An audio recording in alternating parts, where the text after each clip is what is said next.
What would it take to convince you that something impossible had happened, like someone rising from the dead? Would you be happy with photographs, a video, perhaps? Though they can be faked now. If you go on AI, it's really easy just to fake those things with technology. What if it's had its own reference entry in Wikipedia that said that it was true? Or what if you could actually see it for yourself? But even then, how could you be sure? There were people who swear in 1983, David Copperfield made the Statue of Liberty disappear. They were there. They saw it with their own eyes. What evidence is enough evidence? Is there such a thing as enough evidence in these seemingly impossible cases? Now, I'm not going to try and convince anyone this morning of the Loch Ness Monster or the faking of the moon landings or the fake death of Elvis or the magic powers of David Copperfield. This morning, I'm going to talk about the resurrection of Jesus from the dead. But it's worth noting as we start that for many people, they put the resurrection of Jesus in the same category as those other things. Or if not, they put it in the special category of religious truth, which means it's true if you believe it, and you mustn't question it. Well, I want to say this morning that that's nonsense. All truth should be open to question and inquiry. And whether we believe something or not believe something, that doesn't make it any more or less true. I could believe that there's no country, as such country as Bolivia. But believing or not believing wouldn't actually change that, would it? For the record, I do believe there is a country called Bolivia, even though I've never been there, nor have I ever met anybody from there. If you know someone from Bolivia, you can tell me afterwards. But some people start with the proposition that no matter how much proof you might have, some events, some places, some experience simply must be fake. Therefore, whatever evidence there is, however great it is, that would never be enough. If a man rose from the dead in front of someone like the scientist Richard Dawkins, I'm sure he would tell you that he was hallucinating. There is nothing you could show him to prove that it was true, because his pre-existing beliefs would reject any evidence that you try and give him. Now, to me, that sounds like a closed-minded position. But you know what? Sometimes I can be just as closed-minded. I mean, any of those examples to start with, you'd have to have a pretty extraordinary case to make me believe. So why do I, a sane human being, apparently, believe that a man called Jesus rose from the dead 2,000 years ago after being dead for 3 days? What would make me believe this when I don't believe that other stuff? Because humanly speaking, I do believe it is impossible for a man to come back to life 3 days after he's dead. I'm not that uninformed about human biology that I think a human being can just spontaneously come to life after 3 days. And yet, I believe that happened to Jesus. And it's not something that I grew up believing either. My family wasn't a church-going one. The hot subjects at my house were maths and physics, not religion and faith. I can just about remember the first time that I heard that Christians believe that Jesus rose from the dead. I was 7 years old, and I remember thinking that it was a bit of a strange ending to the story compared to most stories, a bit cheesy maybe. And yet I now believe that that is the end of the story, or at least that part of the story, that Jesus rose from the dead. So how about you this morning? What do you think? What would it take to convince you? And if you're already convinced, what sort of things would it take to convince your friends and family and neighbours? Well, what I'm going to do this morning is tell you 3 reasons why I'm convinced that Jesus died and rose from the dead 2,000 years ago on Easter Sunday. And we're going to be looking at Mark's gospel as we go through this. So first of all, I'm convinced that Jesus rose from the dead because the stories are the same but different. We had a reading from Mark's gospel. I don't know if you know, but there are 4 gospels, all written by different people associated with Jesus. Now, I want to say that those are books about Jesus. I had a recent conversation with a friend who asked me about Jesus, and I said, well, Matthew says this. And he said, no, I don't want to hear about a book about Matthew. And I said, well, no, it's not about Matthew. It's a book written by Matthew about Jesus. This is a guy my age, never come across the idea, really, that there are 4 Gospels that tell you about Jesus. But all 4 were written by different people associated with Jesus. Matthew and John were 2 of the 12 disciples who followed Jesus around for 3 years. Mark is believed to be the one who wrote down the account of Peter, one of Jesus' other disciples. Luke was a doctor who followed round a man called Paul a few years later and collated accounts of Jesus' life. And there are a few reasons that I'm convinced that these accounts are accurate, actually telling you what happened. The first reason is that they're consistent. Now, I want you to imagine this morning that you're a policeman taking witness statements of sightings of an escaped criminal. Several people tell you what they saw. What are you looking for in those accounts? You're looking for consistency, aren't you? You're looking for those stories to match up.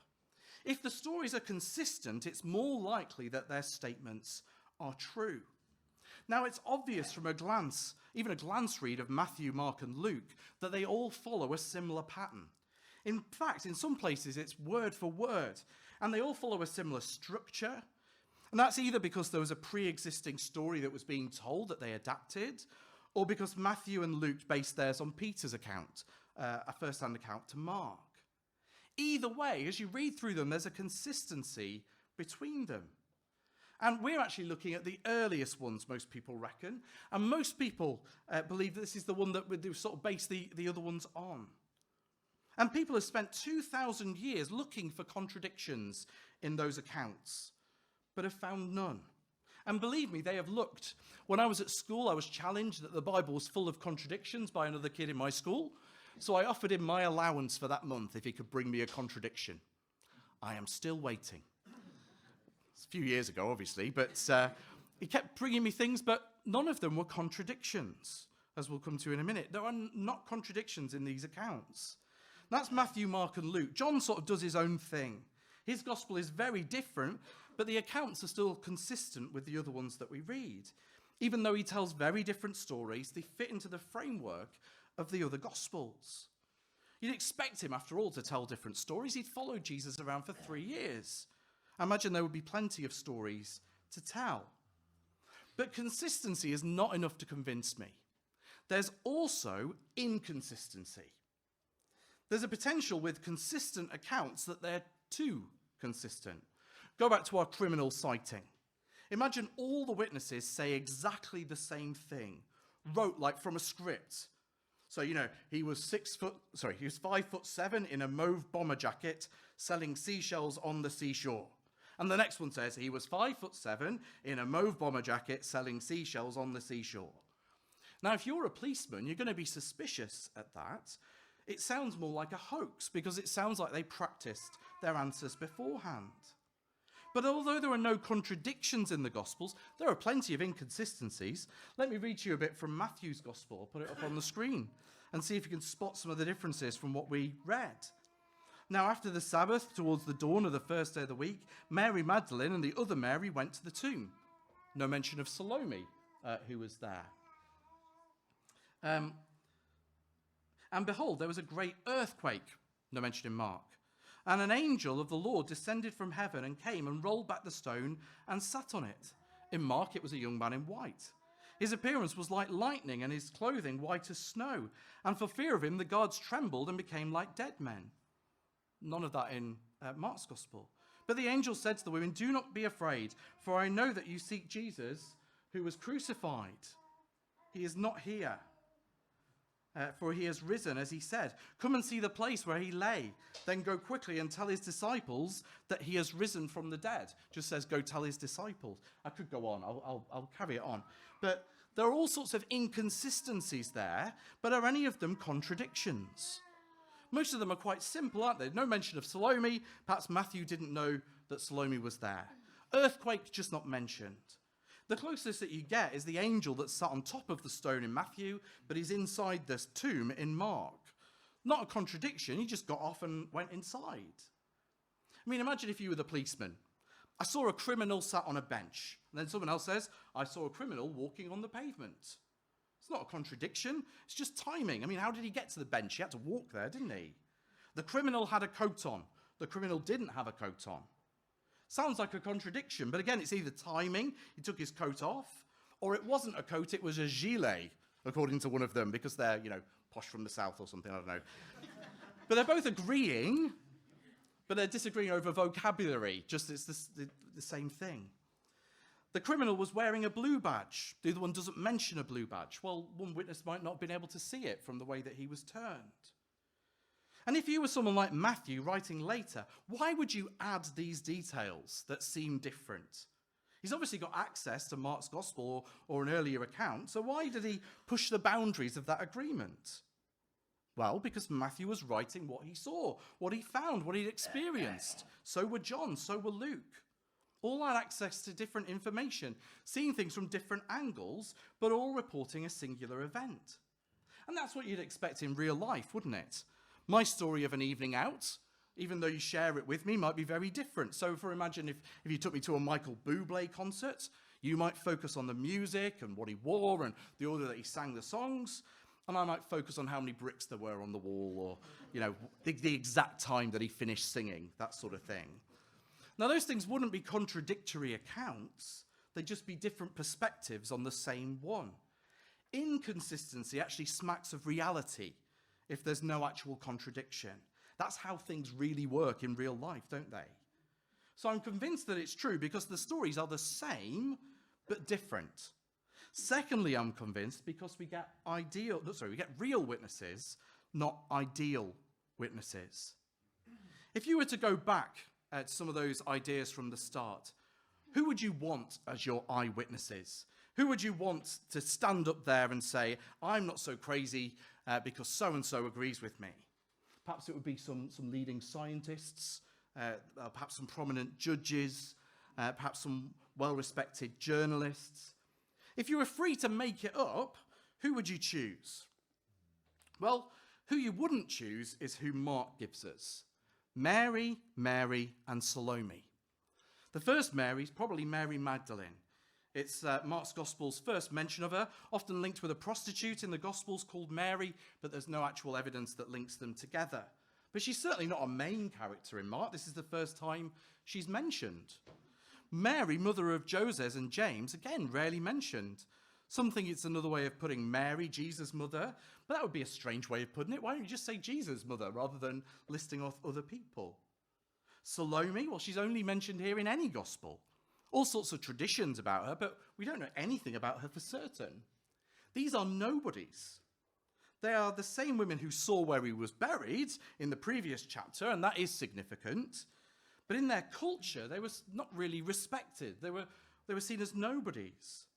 As women, they were considered unreliable witnesses. They would be the last people you would pick. The testimony of a woman in those days was worth next to nothing. One man's testimony in court could overrule any number of women's testimony. So back to our policeman. 20 women say he went left. One man says he went right. And the policeman would believe the man and go and look on the right. That's how shockingly prejudiced their system was. But Jesus doesn't play that game. The first witnesses Jesus chooses are women. But in terms of clout in proving that it really happened, their testimony would have been next to worthless. So, if Mark was making this up, why would he make up women as the first witnesses? And in Mark, they are the only witnesses. Other New Testament books tell us over 500 people saw Jesus risen from the dead. We saw 2 of them before in the kids' talk. But Mark chooses 3 insignificant women. Mark gives us real witnesses, not ideal witnesses. And if you were making this up at the time that Mark was writing, you would not have made these up as your witnesses. And again, the fact that Mark does this smacks of authenticity. And it convinces me that he's actually reporting what happened rather than making it up as he goes along or wanting this to be true. And then the other thing that convinces me is that because Mark ends at verse 8, and that's okay. So let me just read to you verses 7 and 8 from Mark's Gospel. But go and tell his disciples and Peter that he's going before you to Galilee. There you will see him, just as he told you." And they went out and fled from the tomb, for trembling and astonishment had seized them. And they said nothing to anyone, for they were afraid. Again, if you were making up this story, is this how you would end the story? How about Jesus going back into the temple and turning over the tables again, showing everybody that he was there? How about the women going and immediately believing and proclaiming the resurrection from the rooftops to everybody? Or how about Jesus going on a world tour, around different countries? That's what Mormons believe. They believe he went to America on a sort of world tour. But Mark stops here with the empty tomb, the angels, and the women. 8 verses. For Mark, what he said is enough. To be fair, we said all the way through that Mark's focus is the cross. The cross is done now. Jesus has died, given his life as a ransom for many, brought about the forgiveness of sins. And it seems to be enough for Mark to tell us that he did indeed rise from the dead. He doesn't need to go into detail. Perhaps because he's going around with Peter, who we know from the other Gospels is a literal eyewitness to the resurrection. But people have been embarrassed about this abrupt ending over the years. It would seem that someone very early on added on an ending along the lines of the other Gospels with actual appearances by Jesus. You can see it on the Bibles on your seats with the note that the earliest manuscripts don't have it. And it's true that the earliest manuscripts that we have don't have it. We also have 2 church leaders in the 4th century who specifically mention that their copies of Mark end at verse 8, and they're quite surprised by that. It would seem that you get a sort of summarized version of what's in the other Gospels added. You can see the brief mention of the disciples on the road to Emmaus in verse 12 from Luke's Gospel. And it's not so much that anything there's wrong with what's written there, it's just that Mark didn't write it. It's a bit like that song Amazing Grace, one of the favourites, isn't it? That verse at the end, when we've been there 10,000 years. It wasn't actually written by John Newton. It's not there in the original, but it was added by an unknown person at an early date. There's nothing wrong with what's there, it's just it wasn't written by Newton, but now it's attached to every version of it that you see. Someone else, also quite early on, added a different ending, a shorter ending. I should be showing you these, I think. There we go, there's the ending you've got in your Bible. Someone else added a shorter ending, which just sort of finishes off the story, sort of tops and tails it. Someone else put them both together. So we've got copies that have both of them. Also, someone else adds a longer bit in the sort of middle of all that. So in the end, we have 5 options with Mark's Gospel. No ending, a mixture of a long ending and a short ending. It sort of ends up with all sorts of different options. The thing is, though, that we can trace when each of these appeared. Each year, we get more and more fragments are being found, and we can map where they fit into the story of a text. Every year, we get closer and closer to the original. Far from the idea that we're getting further and further away from the original texts, we're actually getting closer. And everything we've seen to discovered up to this point seems to point to the fact that Mark stops here. Mark doesn't need to put the resurrection appearances in. He's showing us that it all happened just as Jesus said. Jesus had been saying that all of this would happen through the gospel. Mark 8:31, and he began to teach them that the Son of Man must suffer many things and be rejected by the elders and the chief priests and the scribes and be killed, and again rise again after 3 days. The same again in Mark 9:31 and Mark 10:33. And then finally, when alone with his disciples, the night before his crucifixion, Jesus says in Mark 14, "You will all fall away, for it is written, I will strike the shepherd and the sheep will be scattered. But after I am raised up, I will go before you to Galilee." It's all happening exactly as Jesus said, right down to the detail of meeting them in Galilee. We know that what has happened is what he's told us is happening. He is risen. So far from all being flashy and loud, Mark keeps it simple. That's his style.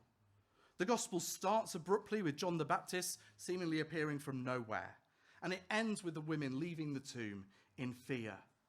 It's obvious that the story extends further, isn't it? I mean, it says the women said nothing, but that can't be for long. After all, Mark knows about it. So why does he leave us with the women in fear and trembling? I mean, it's hardly an inspirational end, is it? Let's face it. All the way, though, he's been telling them to keep quiet, and they speak. And now they're told to speak, and they keep quiet, a fearful silence. But it's all to do with the picture that Mark has been painting in the book as a whole.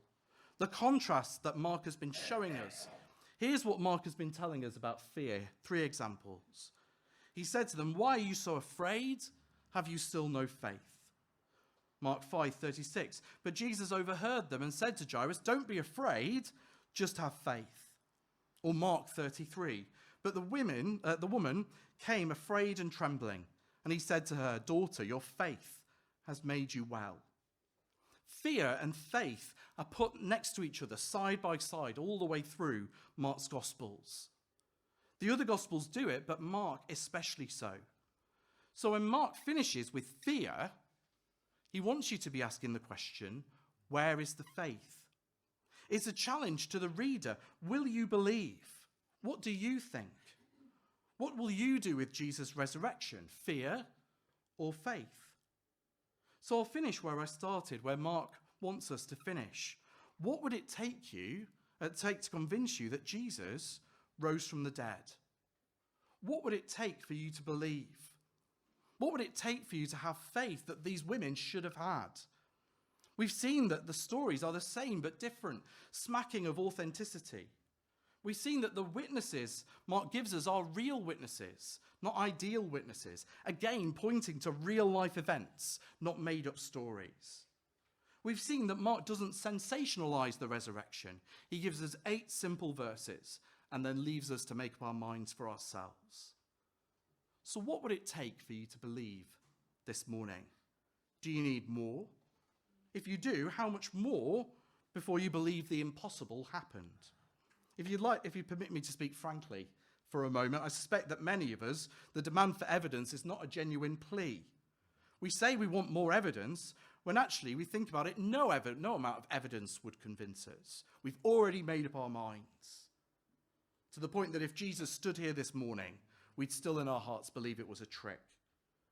God has given us the evidence he deems enough for those who want to find out the truth.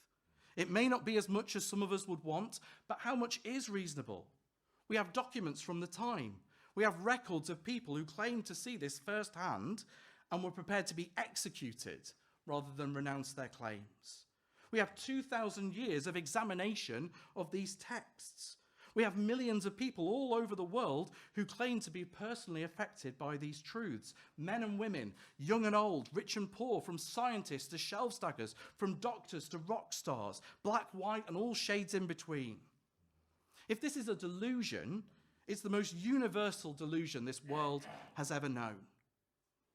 A YouGov poll in 2012 found that 1% of people believe that Elvis is still alive. Yet there are billions of people across the globe who believe that Jesus rose from the dead. That's what we're celebrating this morning. Will you trust in Jesus? Will you believe the evidence that God has given us? I'll suggest some ways afterwards that can help us keep thinking this through. But for now, we're going to sing another song that celebrates Christ's resurrection. Christ the Lord is risen today. Hallelujah. It's one of the few times in the year we can sing it. Though really we could sing it on any Sunday, couldn't we, in a way? That's still a Sunday, but we're going to sing it now.